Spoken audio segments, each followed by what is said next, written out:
Welcome. My name is Stephanie Fassler. I'm the International Affairs Director for the World Affairs Council, Washington, D.C. On behalf of the Council, I welcome you to this foreign policy panel event, Movement on the Korean Peninsula, for better or worse. Many thanks to our strategic partners at the Ronald Reagan Building and International Trade Center for their hospitality and use of this beautiful space for our public programs. These are filmed for our YouTube channel and are distributed via Facebook, Twitter, and other digital platforms, and will be made available by tomorrow. In 1948, two separate nations were established on the Korean Peninsula at the 38th parallel as a result of the occupation of the United States and the Soviet Union following World War II. The United States occupied the southern portion of the peninsula, which became the Republic of Korea, and the Soviet Union occupied the Democratic People's Republic of Korea in the north. Both Korean states claimed to represent the whole peninsula and declared unification as an urgent objective.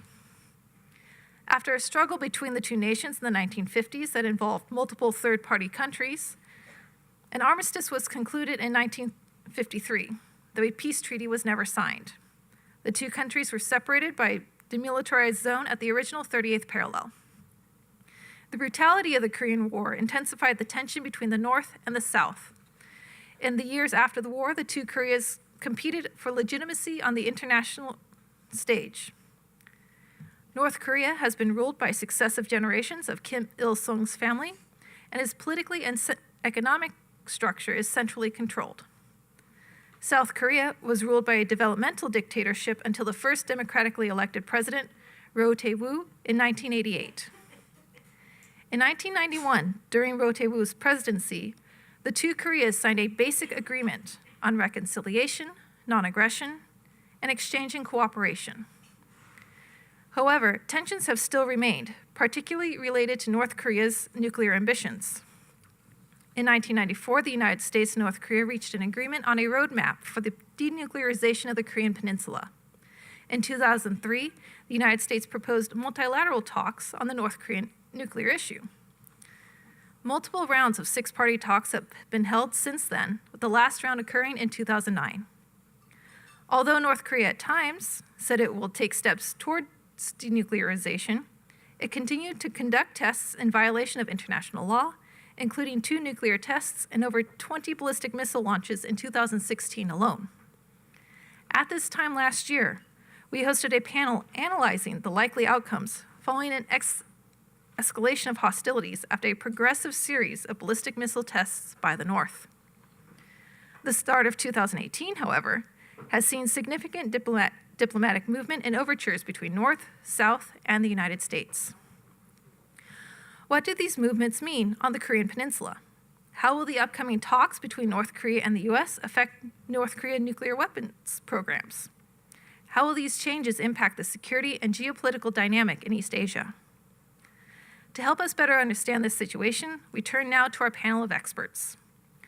Dr. Sumi Terry is a senior fellow and Korea chair at the Center for Strategic and International Studies. She was a senior analyst on Korean issues at the CIA from 2001 to 2008. From 2008 to 2009, Dr. Terry was the director for Korea, Japan, and Oceanic Affairs at the National Security Council under both Presidents George W. Bush and Barack Obama. She was the Deputy National Intelligence Officer for East Asia at the National Intelligence Council from 2009 to 2010. She holds a PhD and MA in International Relations from Fletcher School of Law and Diplomacy at Tufts University. Mark Fitzpatrick is the Executive Director of the International Institute for Strategic Studies Americas. Before joining, he was a U.S. Foreign Service officer with postings in Seoul, Tokyo, Wellington, Vienna, and Washington. He also served as Acting Deputy Assistant Secretary for Nonproliferation. He is the author of Asia's Latent Nuclear Powers, Japan, South Korea, and Taiwan. He earned his master's degree in public policy from the Kennedy School of Government at Harvard University. Abraham Denmark is the director of the Asia program at the Woodrow Wilson International Center for Scholars. He previously served as Deputy Assistant Secretary of Defense for East Asia.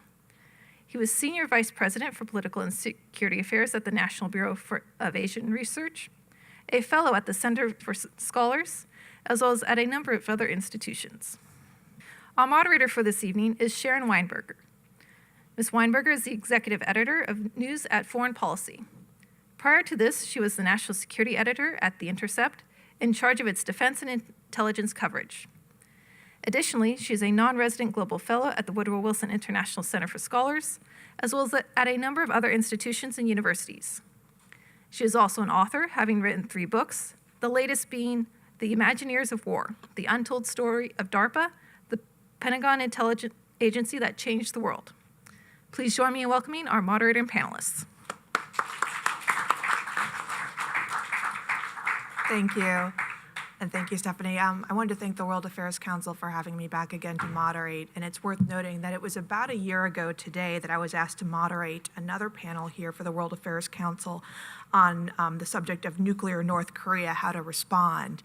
And it was a very different atmosphere. This was before the exchange of insults and of anyone calling anyone Little Rocket Man. But what was interesting about that a year ago was the experts on the panel all were very cautiously optimistic about the Trump administration, not about any significant moves, but the idea that they felt that this administration was really re-engaging on the North Korean nuclear issue. And they were willing to sort of set aside any concerns about specific roadmaps for what the administration was doing and just seeing that re-engagement as being very important. So Stephanie asked me to review, just bring us up to date of the last few months of activity and not on the whole history. So I think the last 4 months have been very much a whirlwind for the U.S.-North Korean relationship.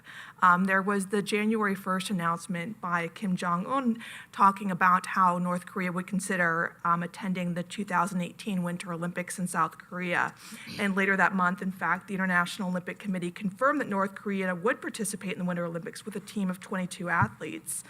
And the following month, North and South Korean athletes did in fact march together under the Korean unification flag at the Winter Olympics, which was sort of a monumental event. Later that month, in January, this was sort of compounded by the White House releasing a statement indicating the Trump administration may be willing to hold talks with North Korea. And in March, President Donald Trump agreed to meet with North Korea's leader, the White House announced, which was setting the scene for what we now anticipate to be sort of a historic summit. We learned very recently that, in fact, in March on Easter weekend, CIA Director Mike Pompeo, and expected soon to be the Secretary of State, had a top secret visit with North Korea, with North Korea's leader as an envoy for Trump to set the plans and the possible staging for this summit between the two leaders. In this meeting, according to the Wall Street Journal, Kim advocated for a phased agreement in which each side would make paired concessions on a timetable that would stretch out for years.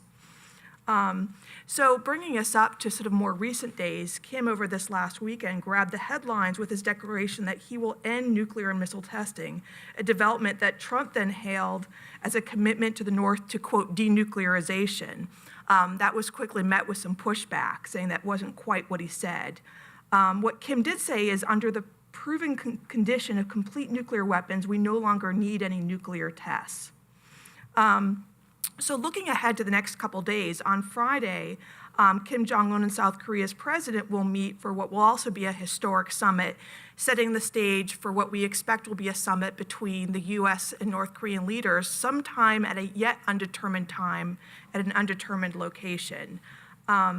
So Mark, I wanted to start off, you've been sort of the optimist on this going forward. What do you see positive out of these developments going forward? Thanks, Sharon. You know, the default mode for analysts like us is to be cynical and pessimistic, and there's a lot that could go wrong with this summit. I could speak for hours about it, but I am optimistic because there is something new in the air. You've ticked off some of these new things. I counted 10 things that Kim Jong-Un has done that give me a sense of optimism. And just in the past 2 months, every morning I wake up and I wonder, what's the next thing? I was disappointed this morning. It wasn't anything.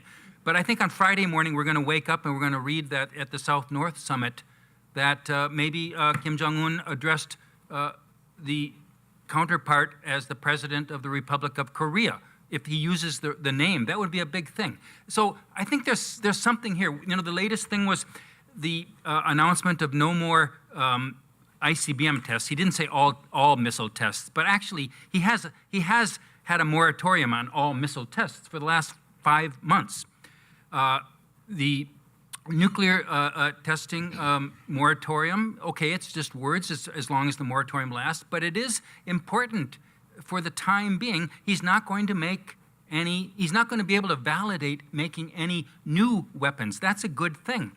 The closure of the testing site, okay, some people say it's going to have to be closed anyway because it's suffering from the, what do they call it, the disease of mountains that collapse. But some of the tunnels are still operational, so I think it's a real thing. Why is he doing it? No, I don't know. I've never been to North Korea. I tried to go many times, but I don't know that anybody knows. He obviously is worried about the maximum pressure that he's under. He's obviously worried about President Trump's threats of fire and fury. But he also can afford to now call a pause because he's had as many nuclear tests as India and Pakistan have had, and they've paused. He's got an ICBM that can hit the United States, so he can afford to pause. What combination of fear and feeling confident, we don't really know. But I think there is something here, and that's why I'm optimistic. Maybe the most we can get probably is some vague promise of denuclearization in some process, and hopefully he'll agree no missile tests of any kind. Hopefully he'll agree to no more fissile material production, that is stopping the plutonium and highly enriched uranium production. I think that's possible. Verification is going to be very difficult. But maybe he'll agree to more.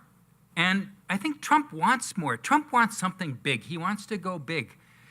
When North Korea said that they would agree to denuclearization, it was conditional. It was conditional on getting a sense of security, a security for the system guaranteed.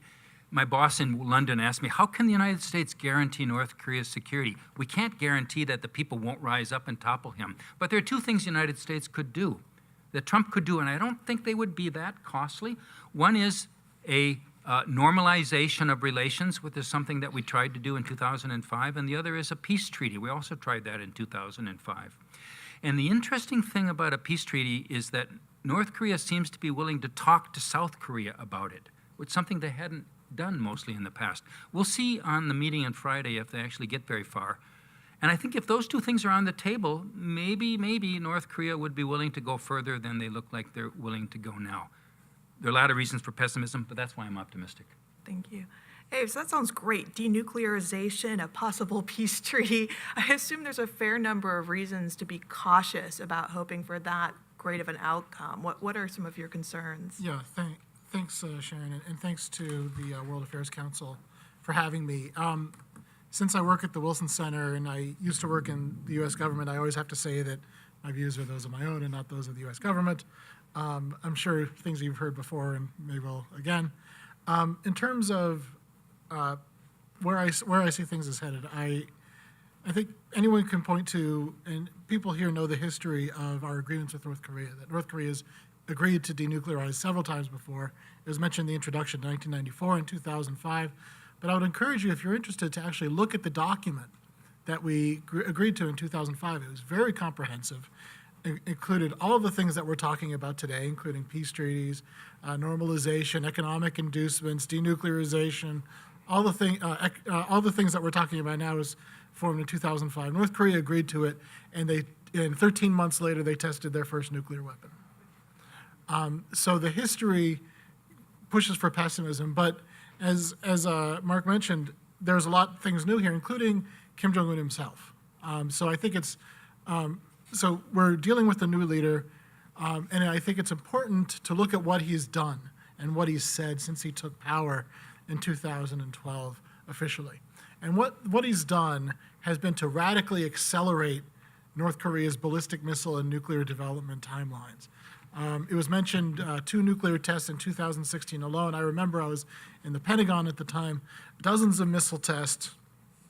And then at the culmination of 5 years in power, in December of 2017, not that long ago, he gave a New Year's speech, and he declared that North Korea had successfully developed a, quote, a powerful and reliable nuclear deterrent which no force and nothing can reverse, which was very much seemed to be building on the ambitions of his father and his grandfather to have a nuclear weapon to guarantee ultimately North Korean security.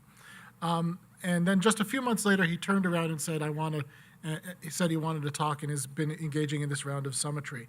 I wanted to point out some key things that Kim Jong-Un has also said, or has been reported by North Korean media to have said since then. And it wasn't very widely reported, but in addition to announcing that North Korea is freezing these tests and is closing this test site, the North Korean media also released a readout of the big meeting that happened that created these decisions. Is the plenary meeting of the Central Committee of the Workers' Party of Korea, or WPK. And there's some very important things that came out of it. I printed out the quotes. I'm not going to read them to you, but the basic message that came out of this is that it's still suggesting a deep commitment towards nuclear weapons, saying that the struggle of the people of North Korea to acquire a powerful treasured sword of defending peace was successfully concluded. The treasured sword he referred to earlier as his nuclear deterrent. Also saying that they're not conducting these tests because they don't have to, because they have this great capability. So far, everything that Kim Jong-un has done and everything that Kim Jong-un has said points towards a continued commitment towards maintaining a nuclear capability, maintaining the ability to strike the United States with nuclear weapons, despite some of the optimism that we've been hearing from some sectors of Washington. I saw you raise your hand. But that is not to say that I think that it's wrong to try to engage him. I'm actually very supportive of efforts to engage Kim Jong-un because it's a proposition worth testing, that Kim Jong-un may be different than his predecessors, that Kim Jong-un may be willing to make a deal that would put us in a better position than we would be otherwise. And I'll give you a few reasons for why I'm a bit optimistic. This is a point that was made at an event that I hosted earlier today by somebody else, that we're actually in a bit of an interesting overlap in terms of North Korea's capabilities, where they think they have the ability to strike us. They say we're done, we're good, but the United States is still saying we don't think they're quite there yet, which is actually a really interesting opportunity to make a deal, where we're okay with where they are, somewhat, some may say, they're comfortable with where they are, and so that might be an interesting opportunity for engagement. In terms of timing, something that I haven't heard a lot about before is that unlike in previous inter-Korean dialogues, this is happening at the beginning of the Moon administration in South Korea, the beginning roughly of the Trump administration, which gives us a bit of a longer window than we've had in the past to be able to engage and try to implement these agreements. But keep in mind, Kim Jong-un is operating on a much longer timeline than we are. He's a young man, and he's looking at potentially 30 or more years of leadership. So if he's able to string us along, get some deals, try to move things along, he can kind of maintain this ability. And every day that North Korea has this ability, they're not conducting these big tests, but they still have a lot of opportunity to build these capabilities, to continue to improve their nuclear capabilities, missile capabilities. Time is on Kim's side. Time is not on our side. But as Mark said, and why I think it's important to engage him, there's a lot of new variables in this. Kim is new. We have a new administration in South Korea, a new administration here. Pressure seems to be having some effect, which may be a factor in driving them towards the negotiating table. But more importantly, what's different between where we were in previous negotiations with North Korea, they're much more capable than they were before. And they either have the capability or they're extremely close to having this capability to strike the United States with nuclear weapons. So that's all very new. And as I said before, diplomacy, whatever May comes out with, I think is worth a shot, better than the alternative of potentially going to conflict. But the hard part, and this is my last point I'll make, the hard part, we're talking about what may go into a deal. We'll be talking about about this a lot in the next few weeks as we have these different summits. The deal is the easy part. This is my last point. The deal is the easy part. The hard part is what's undermined all of these agreements before, is implementation, sequencing, and verification. If North Korea sits down with them and says, yes, we're going to give you all of our nuclear weapons, they back up some sort of horrible truck and dump out all the nuclear weapons onto some American ship, there's still years of verification that would go into place that would be difficult for any country, difficult for the most open and transparent of countries. And this is a country, North Korea, that is more closed off, more self-isolating than any other country. And the idea that they'd be open to the necessary levels of inspection and verification to actually conclude that they did indeed completely denuclearize, I think it's very difficult to see moving on. But again, it's worth a shot. I'll stop there. Thank you. Sue, can you talk about what are some of the regional implications of these talks? What are the impacts, for instance, on China of closer relations between the United States and North Korea? Or for Japan, there was a wonderful detail in the press today about a controversy over a mango mousse. Can you talk a little bit about that? I will, but please allow me just to comment and respond to these two gentlemen's most excellent opening. Of course. May I? I think it's extremely important for us to temper our expectation here. Kim Jong-un is a man that he came into power 6+ years ago, conducted 90 missile tests. That's double the number that his father and grandfather have tested combined. Conducted 4 out of 6 nuclear tests, including a hydrogen bomb test. Crossed a major threshold when he tested for the first time intercontinental ballistic missile, now 3 times last year. He has said that their nuclear weapons power is enshrined in the Constitution. I get that Kim Jong-un is a different kind of leader than Kim Jong-il. Totally stylistically different, that he's a young man. He seems quite charismatic. His father was kind of weird, strange guy, introverted. But Kim Jong-un is out and about, holding babies, smiling, and look at how he was doing with Xi Jinping when he met with Xi Jinping in China. Brought his young, attractive wife. He looks like a modern leader who wants to bring this country to a modern country. All the modern trappings, we get that. But did he just wake up one day and say, I'm going to just completely denuclearize and get rid of my nuclear weapons when he's 95% there? He's right there. He just have to cross this threshold of showing a successful reentry capability. He just decided after saying the Libya example of Iraq and Gaddafi, giving up nuclear weapons, he's dead. This is all about survival. I think what Kim Jong-un is doing here is that he has made a tactical decision, a shift, that he's going to wait out this administration. This administration looks pretty wacky to him, right? It's like, no, I'm going to wait. Sanctions there's a maximum pressure, there's sanctions. I'm going to wait out this administration. So he has decided to pause. And by the way, pausing in this testing when you're almost there, it's not, I don't see something that's so radical there. So I think we should not get overly excited until we actually have a summit and see what happens here. Because again, I think he have decided to buy some time and wait out this administration. Now, that said, I think Inter-Korea Summit is going to go swimmingly well. They're going to come out of this meeting on Friday, and it's going to look like peace has arrived on the Korean Peninsula. They are rehearsing this over and over. North Koreans are sending this noodle machine, the naengmyeon machine that makes unbelievable Pyongyang naengmyeon with a chef. They're going to make sure that this meeting looks good. This is going to be televised. I even would argue that Trump and Kim Jong-un meeting is going to go well too, because both parties have incentive to make sure that it looks well. Now, Mark said that Trump wants something big. I think Trump wants something he can show as success. So the meeting is going to go well if they just can agree on either grandiose statements or even a grand bargain that both parties can leave the meeting and say, look, Trump can say to his supporters, look what I have achieved that all my other predecessors could not achieve. So I'm kind of worried about some of the agreements that could come out that doesn't really fundamentally solve the crisis. Like, for example, North Koreans can actually put a deal on ICBM on the table, right? Intercontinental ballistic missile. That takes care of the long-range missile, but not short-range or medium-range missiles. So that will be like Japan's. You're asking about the regional reaction. That will be Japan's nightmare scenario because it doesn't protect our allies' interests.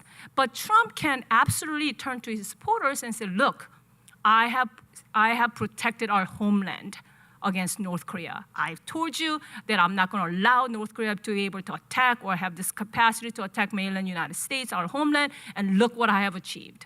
That would be not a good deal. This peace treaty that Mark was talking about, here's a problem with normalization agreement peace treaty. That also sounds great to Trump.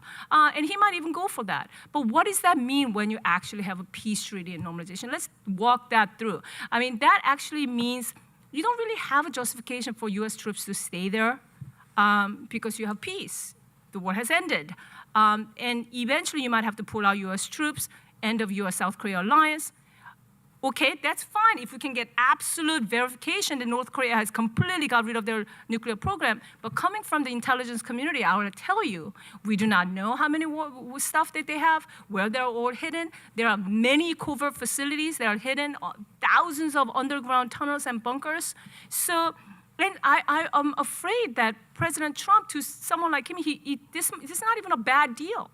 Even pulling out U.S. troops, he has even said as a candidate, well, okay, why do we even need troops there? I mean, he's talking constantly about how expensive it is to have our U.S. troops stationed in South Korea. So my point is, it might all go superficially or even appearance-wise successful, but I'm just kind of holding my breath, not necessarily thinking this is going to fundamentally solve North Korean crisis. Now, talking about the regional implications, I think Japan is quite nervous. I'm sure Prime Minister Abe came here and played 18 holes of golf and had 18 opportunities to tell Trump, no ICBM deal, no peace treaty, please put abduction issue on the table, etc. But he might not get that. They are very, very nervous. They have to go along because they don't want to look like sort of the party that's sort of being a spoiler here, but I think they're very nervous that Trump is going to strike a deal that does not protect Japan's interests. I think China is in an interesting position. China obviously does not want to be sidelined. China wants to be a player in everything. This is why Xi Jinping has agreed to get Kim Jong-un into China, even though he has never met him since Kim Jong-un came into power just until very recently, and then they celebrated over $250,000 bottle of Mao Tai, whatever, that they were drinking. But China does not want to be sidelined. China wants to be in this. China wants to make sure its interest is protected. But China would be okay with some sort of a freeze-for-freeze kind of deal because China doesn't want to make sure that it's not sitting out while U.S. and North Korea is making movements. So they're going to probably talk about moving this to some sort of six-party talks or some four-party talks where China will get back into the scene on this. So again, look, I'm against any kind of military solution in Korea. I think this engagement is a good thing. I'm happy we are here when we are at the end, and because just a couple of months ago, I was extremely stressed out. I couldn't even sleep because I thought this bloody nose military option thing was actually on the table. I have relatives and friends in Korea. It's our ally. I'm happy that we're at this place. And I agree with Abe saying that this is a proposition worth testing. But let's calm down, everybody. And let's just take one step at a time and really, approach this with from a realistic perspective, and not just have. I think it's really important to temper our expectation. But here's the thing. One thing I feel a little bit conflicted about is that my former CIA colleagues are very involved in this planning process. I have a whole lot of things to say about that. With Pompeo has brought on my former CIA colleagues to deal with North Korea. It's not a normal channel of negotiation at this level. But these are clear-eyed folks who's been dealing with North Korea for many years. And I do believe that the advisors of Trump, Mattis, God bless his health, Pompeo, and others, they are clear-eyed about North Korea. So it'll be interesting to see what happens. I hope it works out well. Again, I agree that it's a proposition worth testing. Well, let me pick up on where you just ended up there about the advisors around Trump, and this can be for you or any of the panelists. How does the new National Security Advisor, John Bolton, figure into all of this? Let any or all of you can take this. Ambassador Bolton's views are well known. He's written prolifically about this, has spoken about this. He's on the very hawkish side of when it comes to North Korea policy. He's been talking about regime change, or even he just wrote recently on Wall Street Journal about how military attack is even justified, legally justified, before he even got the nomination. So I think he will be very skeptical going into this. But again, he has to sort of follow what President Trump wants, and I think he will, and he will be supportive of, sort of a deal. Except what I think he would be pressing for, is that he probably want to really expedite this process in terms of timeline, because he is so skeptical of North Korea's intention, and North Korea's interest is to drag this out as long as possible. This kind of action, but they're gonna try to drag this out. And Bolton's interest would be, we're gonna expedite this. And I bet he's gonna, counterintelligence community to say, he's gonna task them to see, are they cheating? What are they doing here? I mean, I can see him even tasking the intelligence community for this. So I think there's gonna be conflict at some point, even after there is a deal, because there is an interest from our perspective to expedite the whole thing, and from North Korean perspective, they're gonna try to slow down this process. I think that it raises to me one of the key questions about this whole dynamic that I haven't heard discussed a lot is what happens if it doesn't work? If either the meeting ends in acrimony, which I don't think is going to happen, or after some sort of agreement is made, things fall apart as they have many, many, many times in the past. What the president has said is that without that, then we go to phase 2, is what he said, namely some sort of military option, which just gets worse over time. So to me, if I were advising the president, I would actually counsel against talking about a plan B. I think that tries to get people more into the diplomatic process of, you got to get this deal, you got to follow through with it because, après moi le déluge, right? But after things fall apart, if they do fall apart, which is what I expect would happen, we need to make sure that we do have in our back pocket, not talked about, is a plan B. And my expectation, not having discussed this with Ambassador Bolton, but having read his pieces over 20 years, my sense is that he'll let the process play out, but if and when it does fall apart, he'll see that as an opportunity to push for what he thinks is the right way to go ahead, which also seems to be compatible, or at least in the same ballpark as where the president seems to be. Well, let's talk about the summit itself. There's been a lot of speculation about where it will be. Where will it be? Does it matter? And more importantly, can you all walk us through the mechanics of what do you actually expect to happen out of the summit? Do you expect an agreement right there? What will take place? I think where it will be could be symbolically significant. There are 5 venues that have been floated, Geneva, Singapore, Stockholm, Ulaanbaatar, and my favorite, Hanoi. Hanoi has a symbolic relevance that I think goes along with the go big idea. Here, okay, some of you are my generation. Remember when North Vietnam was our worst enemy? And you go to Vietnam today and we're best friends. They really like Americans there. They want to be close to America. And why? Because they have a Chinese big power on the border that they're fearful of, and they want America as a counterweight to China. And there's a lot of similarities with North Korea, which has big power China on its border, which North Koreans don't like being dependent on China. They really hate the Chinese, actually. So, I mean, it's almost unimaginable, but still, the United States is friendly with North Korea now. With Vietnam, we could be friendly with North Korea at some point in the future if we could get over things. Unfortunately, America is not a country that bears grudges. So now, as for the mechanics of a summit, we don't know any. There's no venue, there's no place, there's no time set, there's no agenda. I think the South Koreans are going to be very helpful, though, in helping to set the agenda. If they talk about a peace treaty at Panmunjom on Friday, then that will be part of the agenda for the Trump-Kim summit. And just the last word I'll say about this: when this summit, was first broached, and first time I spoke about it publicly, everybody was skeptical that there would even be a summit.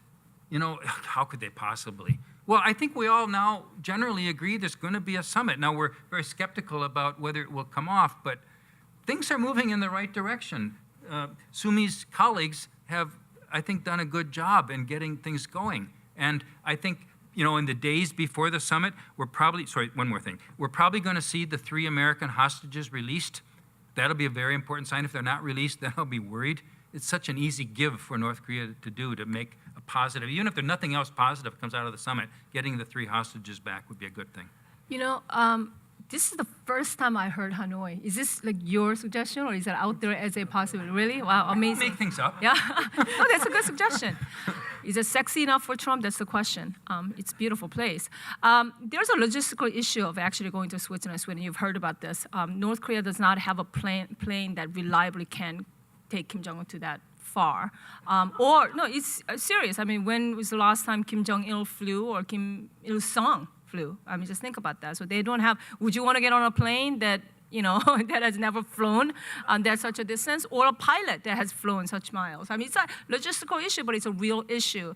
So I heard the last two locations are between Singapore and Mongolia, but even Singapore is a little bit too far. I think North Koreans are pressing Pyongyang hard because it makes sense from Kim Jong-un's perspective, right? It just makes sense because you get to host, you get to show that, and we have a visual image of like, Trump might have this image of North Korea as a poor country, a weird place, whatever. But whenever you go there, it's a different place, right? Even Madeleine Albright was very impressed when you went into the stadium. You get to bring up the girls, the Moranbang band, and all of it. So I think North Koreans are pressing very, very hard. I think Trump advisors are saying no for a security reason, and also giving that kind of a little bit extra leverage to Kim Jong-un. But they are still working on this. So I still do not discount Pyongyang as a possibility. I, in fact, would put my money on it.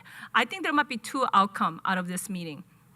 One would be this kind of possibility of a grand bargain. I think there is that real possibility because Trump does want to go big in the sense of want to show that he has accomplished something big, like along the line of normalization, peace treaty in return for denuclearization. Or there'll be some sort of a muddled outcome that both, as I mentioned, alluded to earlier, that they can sort of still spin it as a success, but it's not, it's more muddled. Maybe it's a deal on ICBM, but it's not as clean, but those two are still a possibility. I actually think a failed outcome is less likely just because of the incentive of both parties to really come out of this and show it as a success. So in terms of where, a friend of mine just made, earlier today, we were talking about this, a friend of mine made a terrific case for Pyongyang to say, it's a bold move for the president to go into Pyongyang where no American president has gone before, sign the deal, take the Americans, the American prisoners arm in arm. Historic. Yeah, peace, Nobel Peace Prize in hand and sail off in victory. I don't think it'll be Pyongyang. My sense is that the president will want to be the host, will want to have that piece and want to show that he's doing something different. For months, my money's been on Ulaanbaatar in Mongolia. Mongolia quietly has a very good relationship with both the United States and with North Korea, and it doesn't have the distance problems that some of the other countries have had. And I think one of the main variables will be how far Kim Jong-un is willing to leave North Korea. So my money's been on Ulaanbaatar. I guess we can put some money on it. Let's put some money on this, Ulaanbaatar, I love Mongolia. Ulaanbaatar has one 5-star hotel. It's really nice. It's a great place, but it's not as glamorous as President Trump seems to approve these things. There's not a lot of the glamour that he seems to look for. So I guess it depends on how downscale Trump wants to go and how far away Kim Jong-un wants to go. In terms of how this summit is coming off and is being developed differently than how most summits are gone. That we just had the French leader in town, and the content of those discussions are negotiated at junior levels and at lower levels of government for months before the meeting. This summit is happening quite in the opposite direction, where there's some discussions apparently happening at some level, but they're not working out what the deal is. I think there's a lot of ways that the two leaders will sit down and really figure out how this is going to look. We published a piece about a month ago on how the president may approach this. And we developed kind of 3 different ways the president may go. One was sort of what I feared, was that he would issue an ultimatum, that he'd sit down and say, you'll do these 3 things or 5 things, and if you don't, then I'm going to attack you. And that's what I was worried about. The second was what I expected, which is to cut a deal, to say, I'll give you this, you give me this, let's do some horse trading, figure it out, and then announce a joint statement that's relatively short, and they try to work out the deal there. And that's what I expect. That's actually very difficult to do. These issues get so complex. If you look at the JCPOA that the United States negotiated with Iran, the president leaned very heavily on his Secretary of Energy to negotiate throughout the entire process. Secretary of Energy, who was a no-kidding nuclear physicist, who got into the deep details of this. If you look at the 2005 agreement that we had with North Korea, it got into graphite reactors and the various technicalities of plutonium. I'm sorry, that was in 1994. And these are very technical issues. So I think that would be difficult to get a good deal because of the technicalities.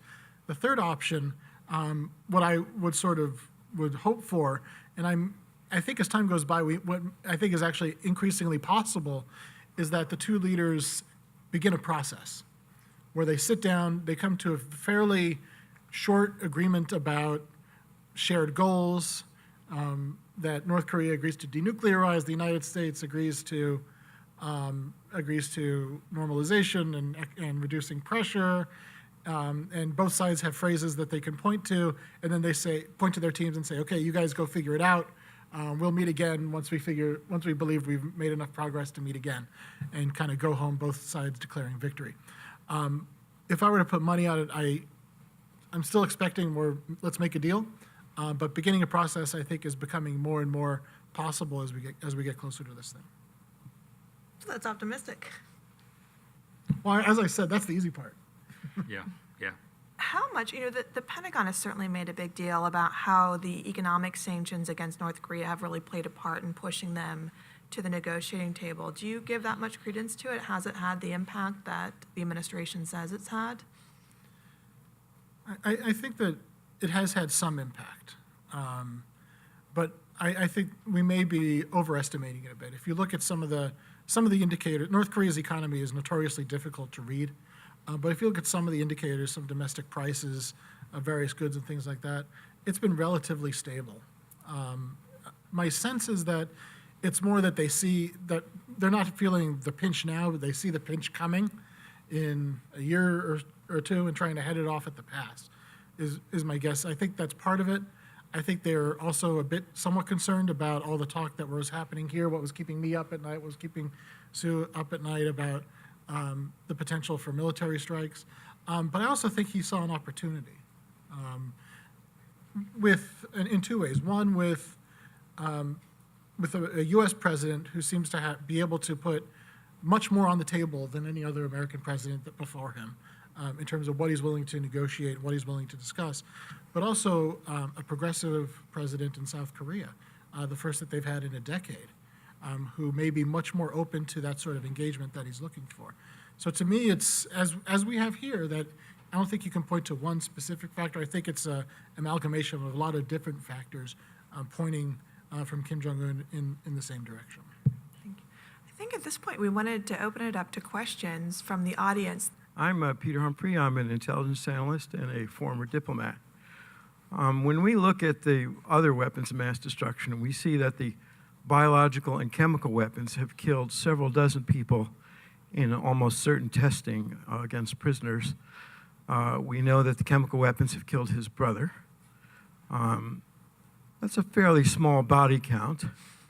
We know the nuclear weapons are useless because they invite instant revenge.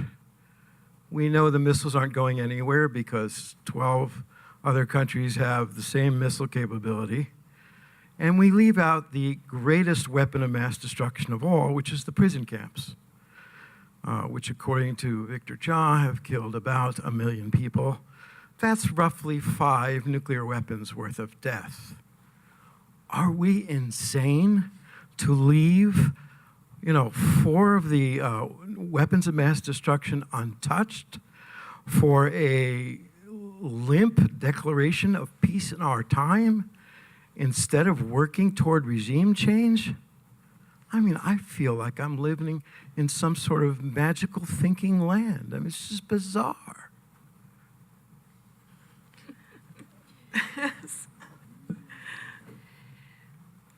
Yeah, let me just. I follow you. The magical words of regime change. You are addressing, Peter, precisely the point that Kim Jong-un said was the condition for taking any action, which is security of the regime.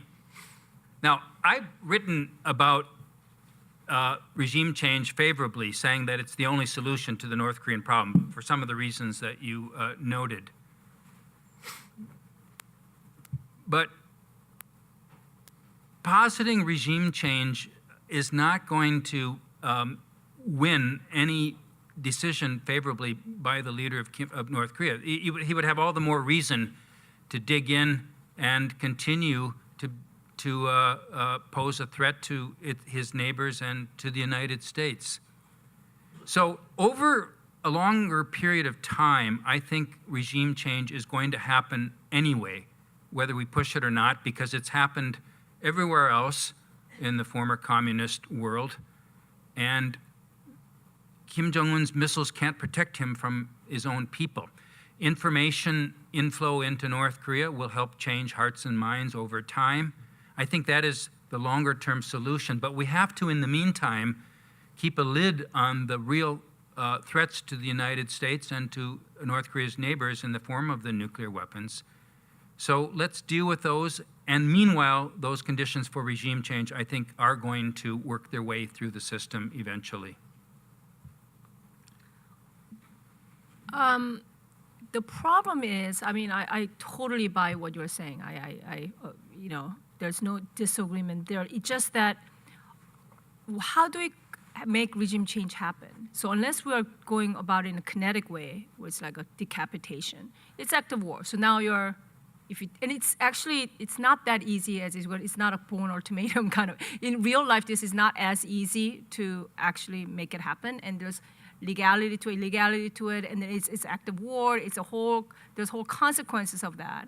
And then if you're actively trying to just pursue regime change, how do you still go about it? You have to make a deal with China. You have to identify the right people. It's difficult.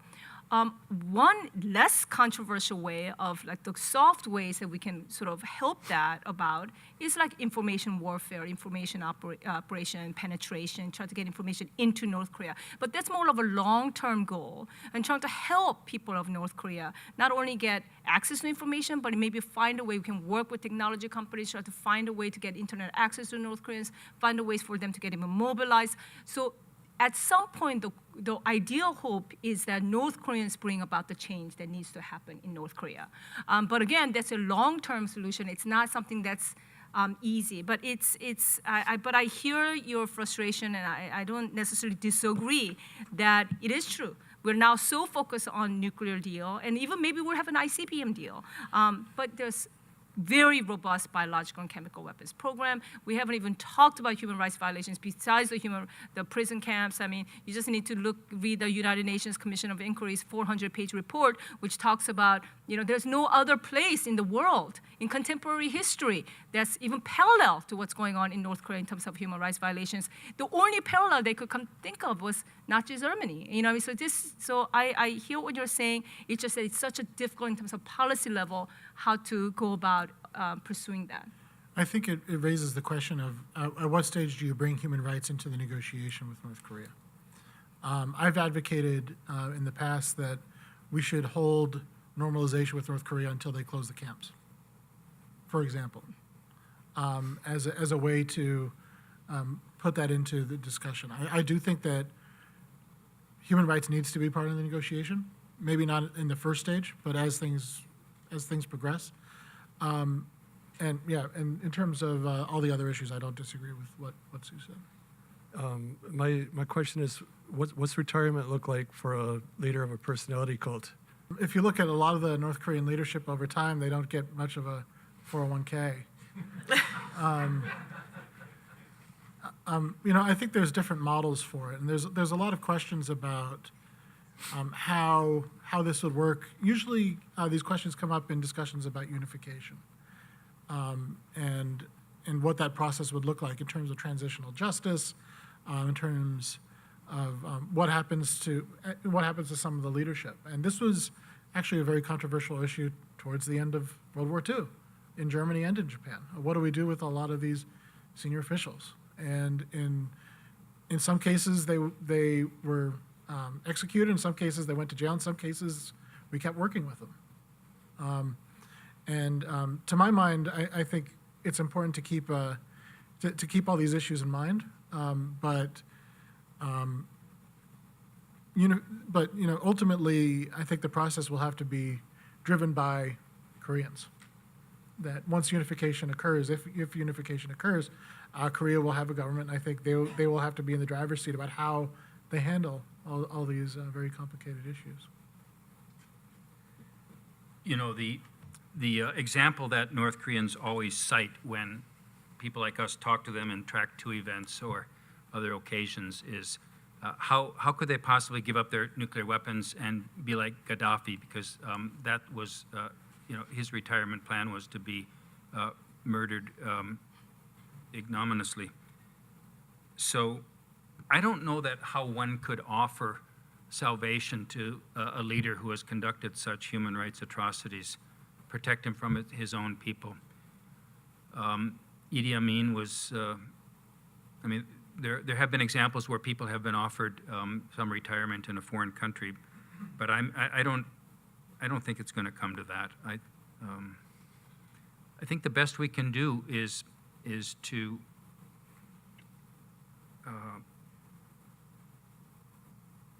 no, there's no best we can do. Sorry. It's a good and difficult question. I don't have anything more to add than what Abe said. I think that's about right. But South Koreans do think a lot about the whole Ministry of Unification. There are a lot of challenges that they will have to deal with post-unification, a lot of social challenges, healthcare, Medicare, the educational system, and just everything of just rebuilding North Korea. But transitional justice is something that they do think about a lot because they know this is going to come up. And even now, the former defector, North Korean defector, Tae Young-oh made this case that when I was talking earlier about information penetration, getting information into North Korea, that he was trying to make a case that we need to get information to the elites also that's different from messaging to the public, right? To say, for example, one, the path that they are on, if they're pursuing this nuclear North Korea, that's a wrong path for them and their children and their life. And secondly, that should they defect or leave North Korea, that there is a life that's available for them in South Korea to address this concern of, because they're normal. They're normal people in the sense that they want to survive, they want their children to live okay and all this. So how do we address that even now, before the unification? But this is something that I do think that it's not something new, it's something that it's a challenge. We don't have a clean answer to it, but South Koreans are thinking about it and working on it. You describe an American administration that I don't know exists, being rational, having goals, objectives, this, that, and the other thing. And what sort of security do we have, or ideas that we have that perhaps the Koreans have learned from the Saudis, that all you have to do is have a sword dance and a few other things, and Trump will kind of do what they want him to do and boast that he's doing what he wants to do? Do we have a reliable organization that can actually negotiate with these people? Well, you have to give credit to the administration so far for what they've done. I give credit to the administration for the pressure they put on North Korea. I think that was a big factor in getting them to the place they are today. And I was very worried about Trump's statements of threatening fire and fury, but I think that did contribute to a North Korean decision to try to change the game. You have to give the administration credit for the way that they responded to the possibility. They seized it, and they've been pursuing diligently and aggressively and thoroughly the preparations for a summit. The Pompeo visit to Pyongyang came off with, in complete secrecy. He did it right. They've been coordinating very closely with the two key allies involved here, the South Koreans and the Japanese. There's no daylight between the United States and them. So far, so good. I have my doubts as well, for the reasons that you've said. And things could go very wrong if the President of the United States doesn't read his talking points and wings it. Yeah, that's a big concern. But let's give them credit for what they've done so far, is what I would say. You're very generous. Well, I agree with what you're saying, that I guess the president is the wild card. But we have to distinguish with the president. I think the advisors were fine. I mean, they are very clear-eyed. And I think even the president, I think absolutely what Mark was saying is true.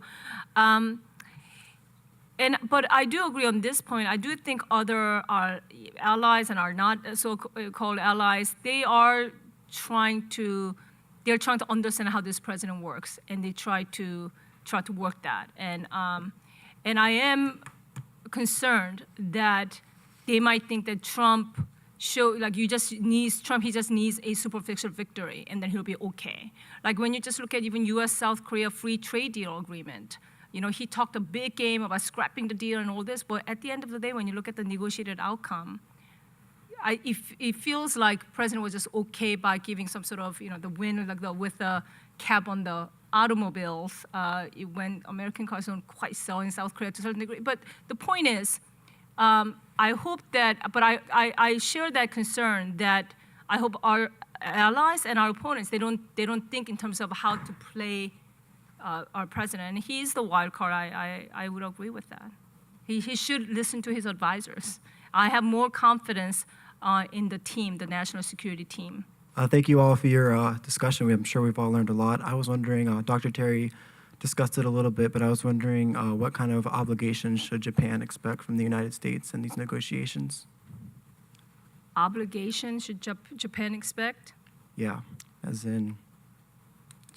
I don't know if there's an obligation that they have to they expect. I think, Prime Minister Abe in Japan is kind of disappointed out of the turn of events.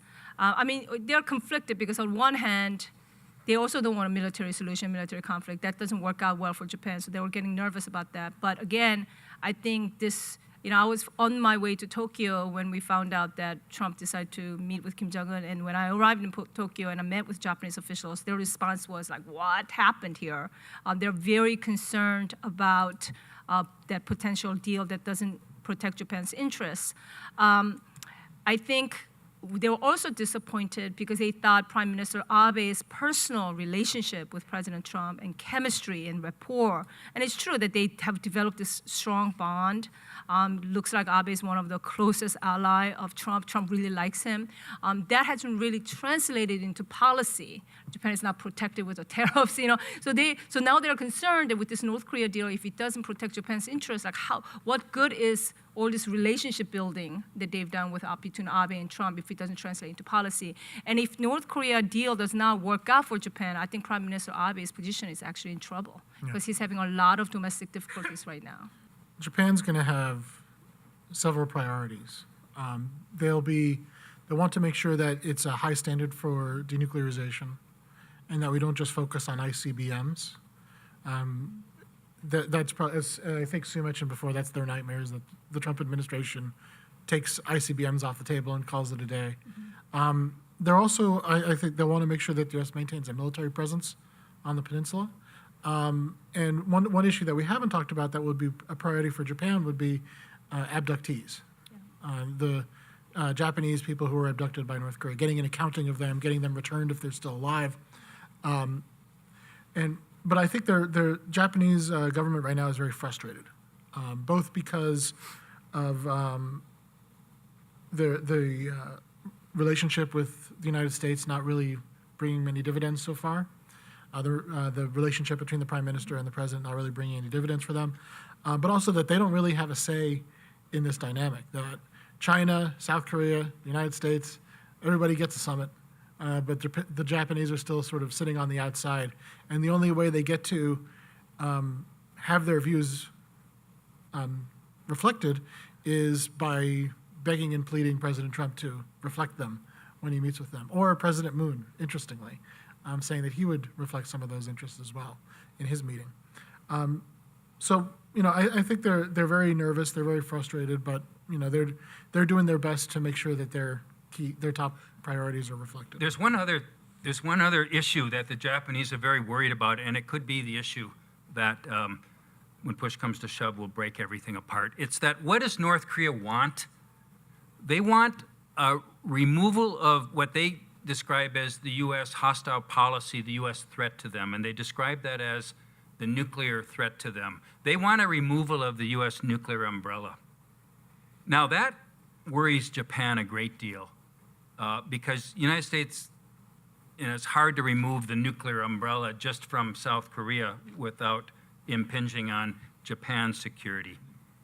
So I think the nuclear umbrella, it doesn't just mean U.S.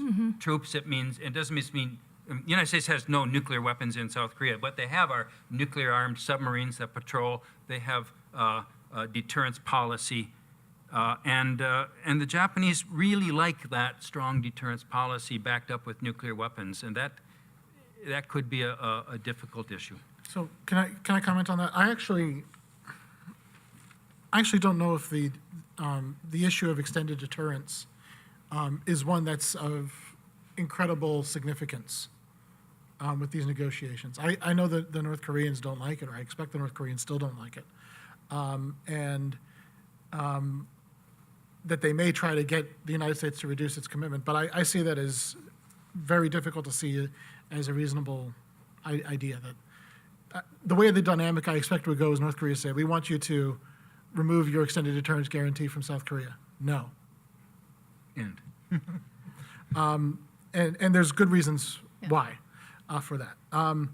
Even if the United States, even if a peace treaty is signed, I think that does not undermine U.S. forces in Korea. It does not undermine U.S. extended deterrence guarantees. We have extended deterrence guarantees and military presence in dozens of countries around the world, none of whom are, or at least most of whom are not at war with anybody. So I actually see the extended deterrence issue as something that is an irritant to the North Koreans, but is so sacrosanct, I think, to American strategy that it's, even with any administration, it's impossible for me to see that as being legitimately on the table for negotiation. I think if Kim Jong-un is smart, and I think he is, he's very shrewd, he should resolve the abduction issue. That's not so difficult issue. Give a full accounting, because the Japanese are obsessed about this issue. It's a high priority for them. So you give them this, and they will kind of get appeased to the Japanese, because you know they're the ones who's going to continually harp on, just become a sort of, not a spoiler, but it's going to have an issue. So I think the North Koreans might put that on the table. I think that should be one of the gifts that they can give. That's not a big deal for North Korea, but it really helps out on this, complication with Japanese. Yeah, the low-hanging fruit is the abductees, the prisoners. Americans, They're It'll just take a sec. The prisoners, family reunions with the South Koreans, and restarting the search for remains of American service people in North Korea. Those are the easy things that they can do. All right, thank you. Hi, good evening. My name is Michael Larkin with the Forum on International Affairs, and my question is fairly hypothetical, but I was just wondering, let's say in the future there was any South Korean government, let's say they went to the United States and said, we think we have peace terms with North Korea that we can live with, and the United States had a problem with that. What is the proper response of the United States? Should it be to try to dissuade, play a spoiler, or is there an option somewhere in between? I'm not sure what you mean by peace term between South and North Korea. Because that's a lot of verbiage that they can say we gonna formally declare the end of the war, but that's verbal. That's not a binding agreement, because peace treaty needs to be signed between the United States and North Korea. I mean, South Korea is not even part of it's not a signatory. So they can agree to whatever they can agree to make the environment all good and peaceful. It's not binding in any way. So I don't think the U.S. has any problem with that. So. Well, let's say South Korea went to the United States and said, we need to renegotiate aspects of our security alliance. You mean right now in this environment, South Korea is going to come to the United States? No, maybe 10 years now, 20 years now, because I feel like the issue that we sometimes, it seems like this, maybe there's a better solution in an inter-Korea process that somehow removes all of the external players who sometimes have their own interests. It's very hypothetical, and I'm just trying to play it out. I actually disagree with that, because, I mean, despite what happened recently, the last summer was very telling when I was sitting down with North Koreans, and South Koreans were there too, and they said, you need to talk to us, you need to deal with us, because this is when Moon administration just came in. We can work with you guys. And the North Koreans literally looked at the South Koreans and said it to their face. You guys are the puppet regime of the United States, and our counterpart is the United States, and we're going to deal with the United States. This is kind of the perspective of North Korea. Their issue is actually with us. See South Korea as a really puppet regime that's following the United States. So I think their issue that has to be resolved is with the U.S., not necessarily with South Korea. I mean, do you guys see it differently? I mean, I think that's the way the North Koreans talk, but ultimately, it's the Korean Peninsula, it's the Koreans who are affected mostly. And if the Koreans, North and South, were to come to some agreement on the disposition of security arrangements for the peninsula, the United States will try to its most to persuade them to act in ways that are in U.S. national interest. But at the end of the day, I don't know that the United States has to be in the Korean Peninsula if the Koreans don't want us to be there. Oh yeah, if they tell us to get out, we need to get out, no? But that's not the discussion. Yeah. But Well, he's There- positing something 10 there's years zero in the just, future. we can talk about random scenarios that don't have any bearing on what's happening. Well, right? I don't think anyone expected what was happening now to happen, so I don't think it's, But- unqualified to say we shouldn't be thinking about scenarios. Well, I think Yeah.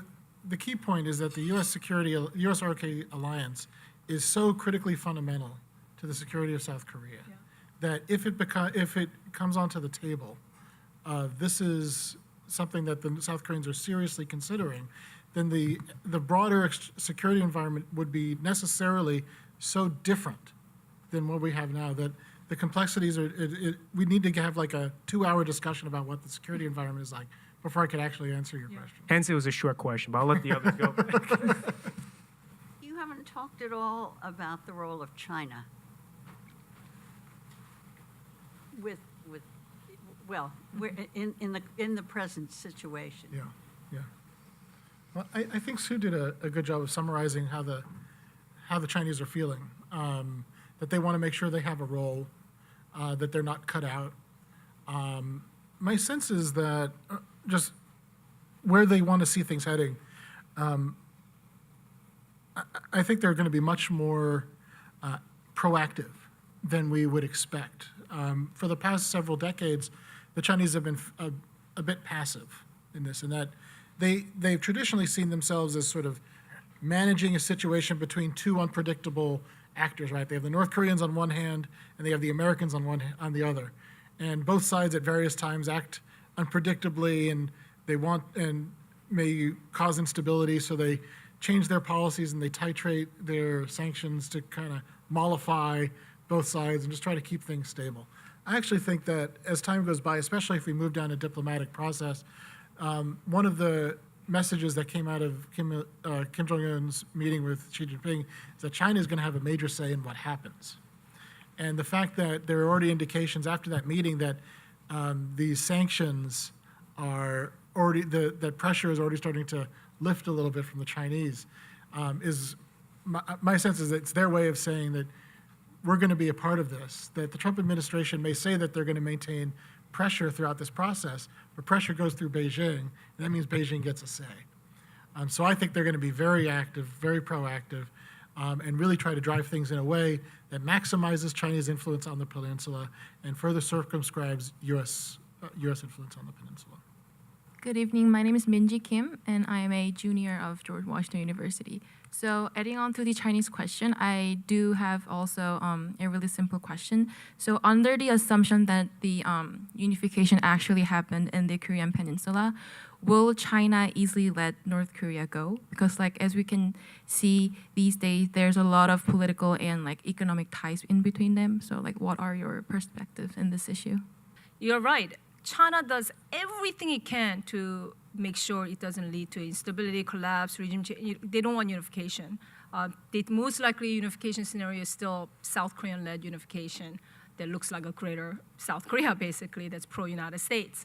So they do everything they can until they realize that it's kind of over and it's going to happen. Because then if you fight too hard, and it is going to be unified, that's inevitable anyway. Now you have to deal with unified Korea, and China is not stupid. China wants to now influence unified Korea, right? Because unified Korea's strategic orientation is still open to question eventually. Will it still be very pro-United States? Would it still have US forces there? Would it be more independent or neutral? pursue a hedging policy, or would it even lean towards China? South Korea and China already has a very close relationship, despite last year all over that issue. China is South Korea's #1 trading partner. Their trade volume is greater than South Korea, U.S., South Korea, Japan trade volume combined. They have a very good relationship in that regard. So China, once it gets to that point, China does not want to be the one that's like now making an enemy of unified Korea, because they do want to influence unified Korea's decision. So it's kind of interesting that it shifts in that way.